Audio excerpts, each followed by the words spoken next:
Hello friends, welcome to my YouTube channel. आज हम लोग यूपी पुलिस कांस्टेबल से संबंधित जो सामान्य जानकारी के प्रश्न होते हैं उसका प्रैक्टिस सेट 1 कंप्लीट करेंगे।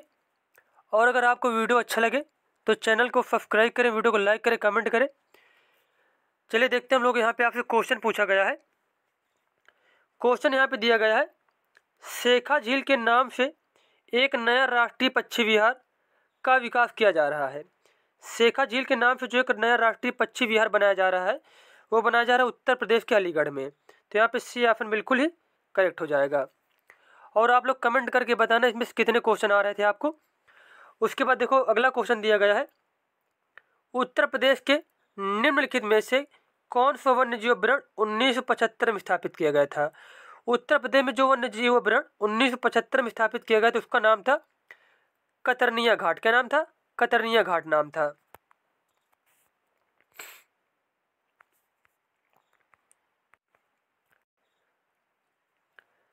उसके बाद नेक्स्ट क्वेश्चन पूछा गया है, निम्न प्रकारों की मिट्टी में से किस एक की बुंदेलखंड क्षेत्र में प्रमुखता है। जो मिट्टी बुंदेलखंड में अधिकतम मात्रा में पाई जाती है उसे बोलते हैं काली कपास की मिट्टी या फिर काली कपासी मिट्टी। उसके बाद नेक्स्ट क्वेश्चन दिया गया है, बुंदेलखंड आर्थिक क्षेत्र में जनपदों की संख्या है। बुंदेलखंड आर्थिक क्षेत्र में जनपदों की संख्या कितनी है? 7 है। तो सी ऑप्शन बिल्कुल ही सही हो जाएगा। उसके बाद नेक्स्ट क्वेश्चन पूछा गया, उत्तर प्रदेश दिवस किस तिथि को मनाया जाता है। उत्तर प्रदेश दिवस मनाया जाता है 24 जनवरी को। कब मनाते हैं? 24 जनवरी को मनाते हैं। उसके बाद अगला क्वेश्चन आपसे पूछा गया है, मई 2023 में बोला अहमद टिनुबू किस देश के नए राष्ट्रपति के रूप में शपथ ग्रहण किया। जो बोला अहमद टिनुबू है यह हाल ही में बने हैं नाइजीरिया के राष्ट्रपति। कहाँ के? नाइजीरिया के राष्ट्रपति। उसके बाद अगला क्वेश्चन दिया गया है, स्वदेशी रूप से विकसित भारी वजनी टारपीडो का समुद्र के भीतर सफल परीक्षण किया गया है। इस टारपीडो का नाम है वरुणास्त्र। क्या नाम है? वरुणास्त्र नाम है।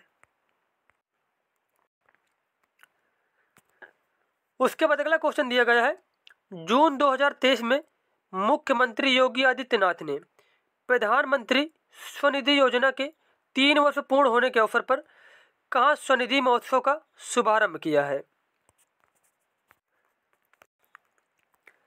इस क्वेश्चन का आंसर हो जाएगा कि स्वनिधि महोत्सव का आरंभ किया गया है गोरखपुर में। कहाँ पे? गोरखपुर में। उसके बाद अगला क्वेश्चन दिया गया है, भारत में वैदिक सभ्यता नदी के किनारे विकसित हुई थी। भारत में जो वैदिक सभ्यता है उसका विकास हुआ था सरस्वती नदी के किनारे। किसके किनारे? सरस्वती नदी के किनारे। और अगला क्वेश्चन पूछा गया है, मलिक इख्तियार उद्दीन अल्तूनिया ने रजिया सुल्तान को निम्नलिखित में से किस किले में कैद किया था।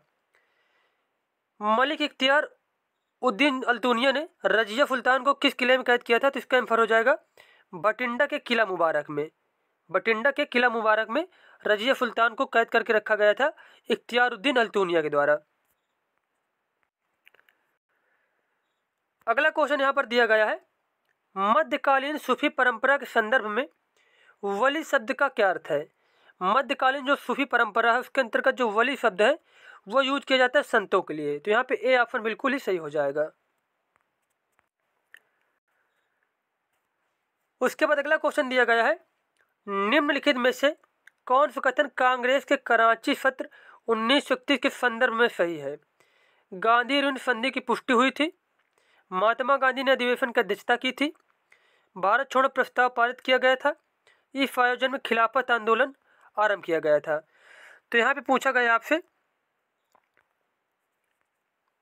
कांग्रेस के कराची सत्र 1931 के संदर्भ में सही है। मतलब 1931 में क्या हुआ था? गांधी ऋण संधि भी हुई थी। तो यहाँ पे ए ऑप्शन बिल्कुल ही करेक्ट हो जाएगा। नेक्स्ट क्वेश्चन पूछा गया है, स्वराज पार्टी की स्थापना द्वारा की गई। स्वराज पार्टी की स्थापना की गई थी मोतीलाल नेहरू तथा चित्तरंजन दास के द्वारा। मोतीलाल नेहरू तथा चित्तरंजन दास के द्वारा। अगला क्वेश्चन पूछा गया है, निम्नलिखित में से किसका अक्षांश नई दिल्ली के अक्षांश के 1 डिग्री के भीतर है। तो इसका आंसर हो जाएगा एवरेस्ट पर्वत का अक्षांश नई दिल्ली के अक्षांश के 1 डिग्री के भीतर है।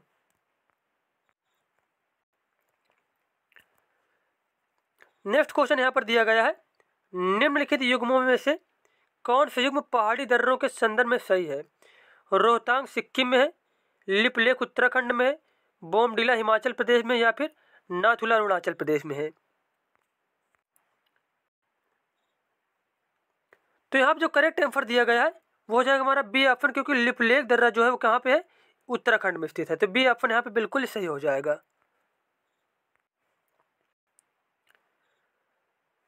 और अगला क्वेश्चन आपसे पूछा गया है, अष्टमुद्री झील स्थित है, अष्टमुद्री झील स्थित है केरला में। कहाँ पे?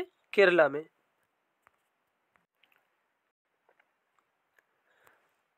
उसके बाद अगला क्वेश्चन आपसे पूछा गया है, इनमें से कौन सा बांध एक प्रकार का स्थायी बांध है जिसे विशिष्ट क्षेत्र से पानी को बाहर करने के लिए बनाया जाता है? तो इसका आंसर हो जाएगा कापर। कौन सा बांध स्थायी बांध है? कापर बांध है, जो विशिष्ट क्षेत्र से पानी को बाहर करने के लिए बनाया जाता है। उसके बाद क्वेश्चन दिया गया यहाँ पे, भारत के संविधान का भाग 8 जो है किससे संबंधित है? भाग 8 संबंधित है केंद्र शासित प्रदेशों से। किससे? केंद्र शासित प्रदेशों से भाग 8 संबंधित है।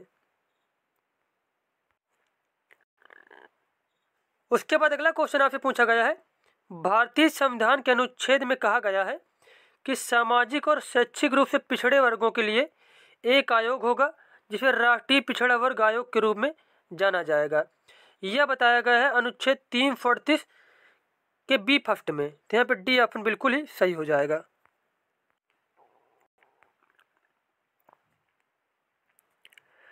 उसके बाद अगला क्वेश्चन दिया गया है, लोकसभा की बहस किस भाषा में मुद्रित होती है? जो लोकसभा की बहस होती है वो दोनों भाषा में मुद्रित होती है, जो मेन भाषा है हिंदी और अंग्रेजी में। तो यहाँ पे डी ऑप्शन बिल्कुल ही करेक्ट दिया गया है। उसके बाद अगला क्वेश्चन पूछा गया है आपसे, निम्नलिखित में से कौन सा अनुच्छेद सर्वोच्च न्यायालय की आनुषंगिक शक्तियों से संबंधित है? सर्वोच्च न्यायालय की आनुषंगिक शक्तियों से जो अनुच्छेद संबंधित है वो अनुच्छेद 140। कौन सा? अनुच्छेद 140।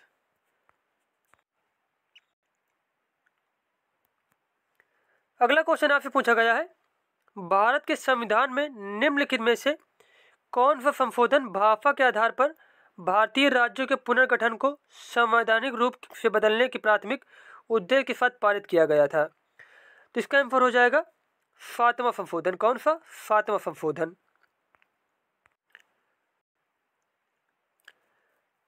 उसके बाद नेक्स्ट क्वेश्चन दिया गया है, भारतीय संविधान का निम्नलिखित में से कौन सा अनुच्छेद भारत के नियंत्रक और महालेखा परीक्षक के लिए एक स्वतंत्र पद प्रदान करता है?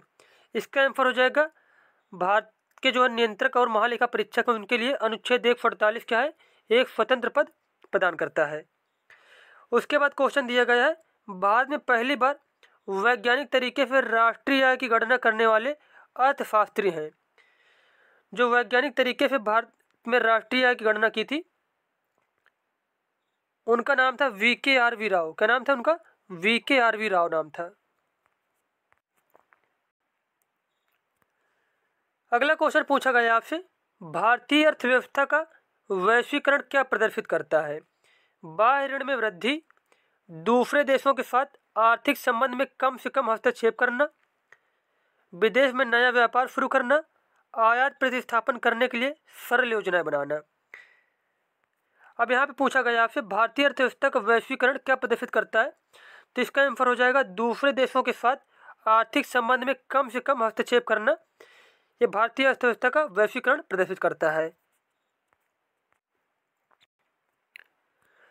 उसके बाद अगला क्वेश्चन दिया गया है, बैंकों द्वारा अपने सबसे बड़े, सबसे सुरक्षित और सबसे अधिक क्रेडिट वाले ग्राहकों से वसूले जाने वाले अल्पकालिक ऋण पर ब्याज दर को कहा जाता है।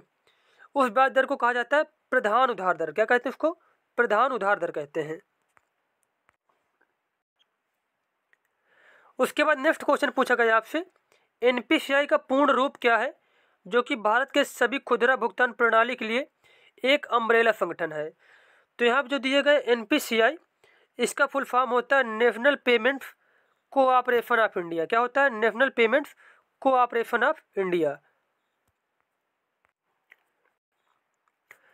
उसके बाद अगला क्वेश्चन दिया गया है, राष्ट्रीय हाइड्रोजन मिशन NHM कब शुरू किया गया था?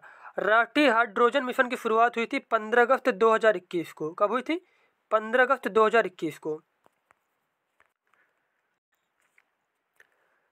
उसके बाद नेक्स्ट क्वेश्चन पूछा गया है, मनरेगा के अंतर्गत किसी ग्रामीण निर्धन व्यक्ति को अधिकतम कितने दिन तक का रोजगार मिल सकता है?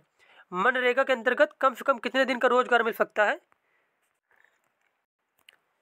तो इसका आंसर हो जाएगा कि मनरेगा के अंतर्गत एक व्यक्ति को कम से कम 100 दिन का रोजगार मिल सकता है।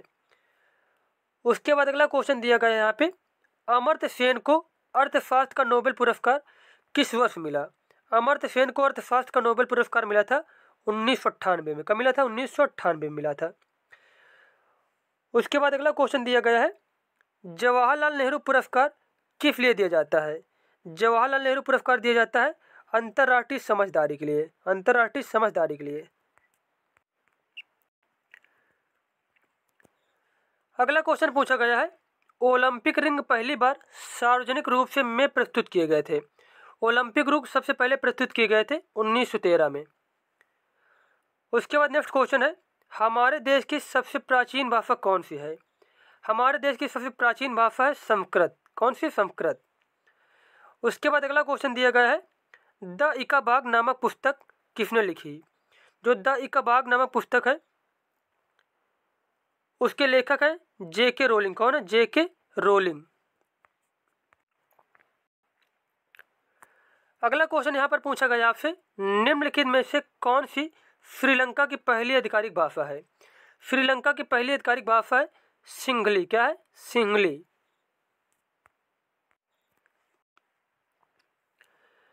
अगला क्वेश्चन आपसे पूछा गया है, 1928 में किसने खोज की थी कि जब रंगीन प्रकाश की किरण किसी द्रव में प्रवेश करती है तो उस द्रव द्वारा प्रकीर्णित प्रकाश का एक हिस्सा अलग रंग का हो जाता है? इसकी खोज की थी CV रमन ने। किसने? CV रमन ने। उसके बाद नेक्स्ट और लास्ट क्वेश्चन हमारा है 75 नंबर, प्रेरणा कुंडली का आविष्कार किसने किया था? प्रेरणा कुंडली का आविष्कार किया था निकोलस कॉलन ने। किसने? निकोलस कॉलन ने। तो यहाँ पे हमारा GS का प्रैक्टिस सेट 1 कंप्लीट हो गया। मिलते हैं नेक्स्ट वीडियो में। धन्यवाद।